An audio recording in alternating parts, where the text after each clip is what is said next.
Welcome to the Matt Phillips Podcast. I am Matt Phillips, your sales leadership coach, mental toughness expert, and founder of Matt Phillips Coaching. We help sales managers and leaders make more money, save time, and become kick-ass leaders of their sales teams. And that's what we're here to talk about on this podcast. We are here to give you the tools and tactics to build a well-oiled sales machine and teach you the mental toughness skills so you can show up confident, focused, emotionally in control, and ready to energize your team. It's time to talk sales leadership and mental toughness. Let's get into today's episode.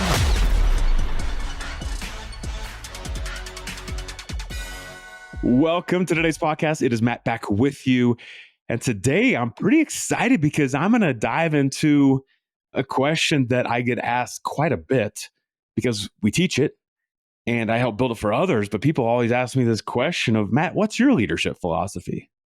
And what's important to you from a leadership perspective? Like back when you were in the corporate world and, as you're hiring people still to this day, what type of people are you trying to attract and retain and get on your team? And it all goes back to that leadership philosophy. And I love this concept because again, in all of our programs, especially if I'm one-on-one coaching someone, but we integrate this concept, right? So for our sales manager leadership program, one of the things we talk about is if you're going to set the bar, set the tone for your team, the exercise we take you through is defining your leadership philosophy. And there's lots of different elements that I'm not going to have time to talk about today and how we walk people through that. Of course, there's 4 kind of different sections that we walk people through, not only to build it, but also to keep it alive, right? So it's not just a cool little exercise that we do that, have you ever gone to a leadership training before and you're like, oh man, that was awesome. And it's like a day thing or half a day thing. And you build something cool out of it, whatever that might be on communication or leadership, whatever. And then all of a sudden, like a year later, you open your drawer and you're like, oh my goodness, I haven't looked at that thing in a year. It's got all sorts of layers of dust on it and all that sort of stuff. Oh, that was me. I used to do that in the past, right? That's why it's so important that we focus on how do we keep it alive? How do we integrate it into our world? But nonetheless, I love this topic. And I remember I always try to share some stories, right? And I was talking to and having lunch with this man named David Calorie, and he's actually the president of a company called Inspirato. And so they're kind of a luxury travel membership site. So you sign up and you get access to their properties around the world, and really cool company based here actually in Denver, Colorado. And, isn't it funny too, how there's some companies in your area that you're like, whoa, I had no idea you were there. But so they happen to be based in Colorado. So we hit it off. David was actually on our podcast probably 2 years ago at this point. And I'll actually add a link to that podcast because you'll love him. He's one of the most dynamic leaders that you're going to hear from, and you need to learn from this guy. So we'll put a link down and go check out that podcast after this one's done. But he and I were at lunch and we were talking about this concept of leadership philosophy, right? And my belief is that, again, when you step into a leadership role, where I see people get in trouble a lot is they don't really know who they are and who they need to be for their team, right? What type of leader that they need to be. And unless you actually sit down and figure that out and focus on that, it becomes really difficult because it's kind of that moving target, right? I'm going to act one this way one day and a different way the next. And so your people don't know how to react to you. They don't know what the standard is. And so we were talking about this concept, and David's a big believer in this as well. And he brought up an interview that he did, not an interview, it was a discussion he had with one of his leaders. And I believe it was the chief legal counsel or something like that. I can't remember the exact title, but he asked it in a very, very unique way. So he didn't come out and say, what's your leadership style, philosophy, whatever. He said, what's the best leadership book you've ever read? And how do you apply the principles you learned from that book into how you lead? And I wonder if you ask that question or just think about that question for a minute, like how would you answer that? And I've got lots of books behind me. I know you listen to the podcast, can't see the books behind me, but I've got a ton of books sitting behind me. And even just a couple of I like right now is this one by Brittany Hodak, which is creating super fans, right? And it's about customer experience, about customer journey, right? And how the customer and just the focus on that just penetrates the entire organization. It's infectious, right? That we all care so much. So how do we streamline and do things cool? And you can go check out that book. and so many others that I've read over the years and years and years that I pull little elements from that have like really kind of sculpted me into the leader I am today. And that's what's cool about listening to podcasts, reading books, is that you pick up on these little nuggets of wisdom that you can integrate into how you talk, how you think, and more importantly, how you act. And so I love that question. Now, in this case, this individual didn't have an answer. Actually, the answer was, well, I've never really read a leadership book, and it didn't have an answer for it. So hopefully that person started reading some leadership books or on personal professional development, but it's kind of a cool way to ask it, right? It's like, what's your leadership value? What's important to you? And so for me, I'll tell you what it is. And I'll pretend for a minute that you're interviewing with me and you just said to me, Matt, man, it'd be so fun to, join your organization and be part of Matt Phillips coaching. And, one last question before I leave, Matt, can you give me some insight into your leadership philosophy or your leadership style or how I'm successful under your leadership? By the way, this is a fabulous question to ask when you're interviewing for a new job, for that new boss. So you start to understand how they think, right? It's also really interesting to ask people that you're hiring for management roles because it gives you insight into how they're going to show up every day. Hey, everyone. Wanted to take a quick break from the podcast to tell you about a new cheat sheet that is available for you. Now, one thing we believe is that if you're going to be the most effective sales leader possible, you have to know your numbers. And there are all sorts of metrics that we can track, that we should track, that sometimes we feel like we should be tracking. And that's why we put together the sales metrics cheat sheet. It is a list of all the metrics that you should consider, ultimately taking that list and boiling it down to the key metrics that will make sure you are staying on track and give you indications when you are off, not only from a sales perspective, but from a leadership perspective as well. Head on over to mattphillipscoaching.com/metrics. Download that cheat sheet today so that you are that leader that knows their numbers inside and out. Now, back to the podcast. All right, so let's pretend you just asked me that question. Here's how I would respond. I'd say, well, hey, fill in the blank. You have to understand that if we proceed with this role, if you decide to join Matt Phillips Coaching, that we set the standard. Like we are the bar. And I want every one of our competitors to look at us and ask the question, what would they do? What would they do as far as their people, their processes, their systems, and the way they collaborate? And at that point, honestly, I would stop talking because I want these words to sink in, right? This is one of the components of having an elevator pitch. Like we have to have this pretty inspirational way to talk about it. And I want them to understand that we are the gold standard from a leadership development organization, right? We do things differently. And when I say that we want people to look at what we do and, it's like those, you remember those bracelets, the WWJD, and not to take this religious, but like, what would Jesus do type things? It's like, I don't even know what that acronym would be, but like, what would Matt Phillips Coaching do? Right? Because again, we just do things differently here. We want our client experience to be incredible. We want the way we interact with people to be different. Like everything we do, we want to be world class.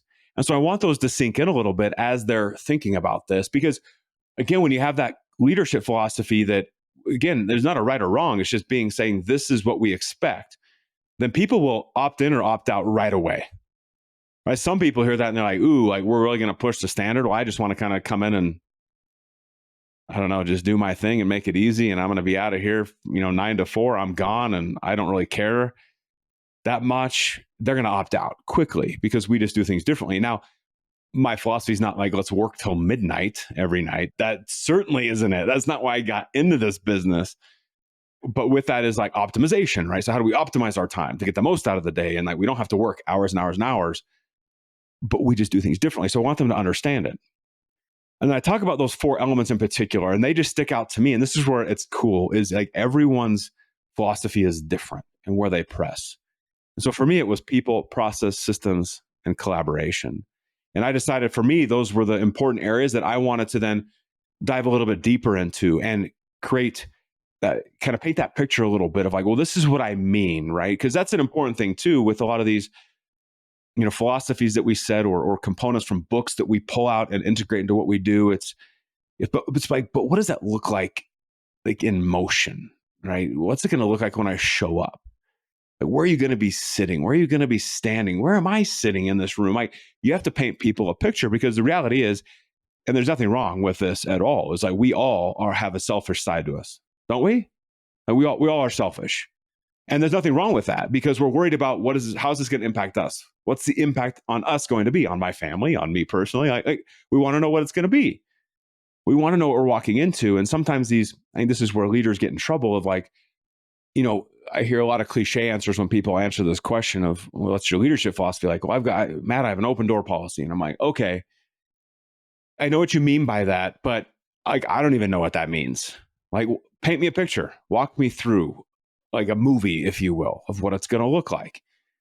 And that's an important thing, because otherwise expectations are completely out of alignment. So if I think open door policy, then that means I can walk in your office anytime, any moment, whether you're sitting there doing nothing or whether you're on a phone call, because you have an open door policy. And you might be sitting there like, Matt, no, that's not what I mean. I mean, if my door is open and I'm not on a phone call, you can come in the office.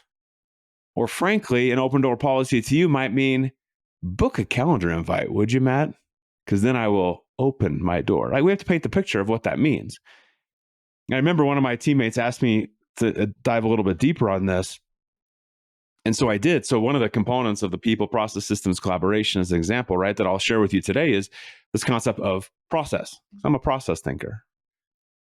But when this individual asked, well, what do you mean by process? And I said, well, by process, I mean that we document everything we do. And here's why. One, it'll actually confirm we have a detailed understanding of what we do and why we do it. Second, if you're on vacation, I'm on vacation, we can pick up and help each other still achieve the goal if we happen to be out, because we've got it documented and we can pick it up. Most importantly is when we have that baseline set and when we have that documentation, I believe in optimization of our processes on a consistent and constant basis. So every 6 months, we're going to have a meeting set in our calendar where we actually sit down and go through our processes and find better, more efficient, more effective ways to do things. So I don't know how that sits with you when I say it, right? Maybe you're getting this picture of like, okay, so probably when I start working for Matt, that if we don't have a process document set up already on whatever the process is, we're probably going to build one, right? And there's a format that Matt likes of like screenshots, and you got to make it dummied down for me, right? If I got to pick it up. So give me screenshots, give me pictures, right? And I can follow the picture book. But that's important, right? And you start picking up of like, oh, okay, so we're going to document not only for backup purposes, but also to optimize and have the baseline. And when this one employee started in particular, it was amazing, right? Because we talk about translating it to action. And when she started, amazingly, this calendar invite showed up from me that was a reoccurring meeting every 6 months for 2 hours. And it was called Optimizing Our Processes. And it was built to go through infinity, right? Forever, assuming that employee was here. And so it was in the calendar. I didn't have to think about it from a leadership perspective. And then when that 6 months rolled around, we sat down and we actually used that time to optimize our processes, find better, more efficient, more effective ways to do things, right? This is where it translates from words to actions. And that's in a huge, huge important part. And that's what I think. And so even from a people perspective, right? If I were to dive into that one a little bit more, what I talk about is that, and I tell every employee that starts with me, I said, your development is as important, if not more important, than the people we work with. So you're going to go through the exact training programs that all of our clients go through, and we are going to sit and talk about your development on a monthly basis. Now, that may seem like overkill, but when this one employee started, we actually had her start going through the high performance leadership program, now the sales manager leadership program. And then amazingly, a calendar invite popped up for me that was reoccurring every month for an hour to dive into the exact topics that she was going through, because I wanted to talk about how she was applying the principles. It wasn't to get feedback on the program and be like, did you like it? Did you not? No, it wasn't that. It was about how are you using these principles and how's it making you a better person, a better leader? So again, from a leadership perspective, I didn't have to think about it. It was just in the calendar. But that's where it's, I think, so important to paint this picture, right? This David Calorie, I'll go back to him. President of an organization. Last time I checked in, they had about 500 employees. I think they've grown since then. He knows everyone's name. And I'm not kidding when I say that. I've walked around the office with him numerous times, and he says hi to everyone using their name. Like, hi, Diane. Hi, Joan. Hi, Matt. Hi, Fred. Hi, blah, blah, blah. What? He uses their first name. And now he's a very smart guy. I've never asked him if he has a photographic memory or anything. But what I do know, because he told me this, is he studies the pictures and names of people that work at his company. He studies them. He carves out time in his day to literally flip through page after page after page to see my face and Matt, my face, Matt. Okay, so when I see Matt, I'm going to call him Matt. He studies it. That's why he's able to do it. It's important to him to be able to call people by their first name.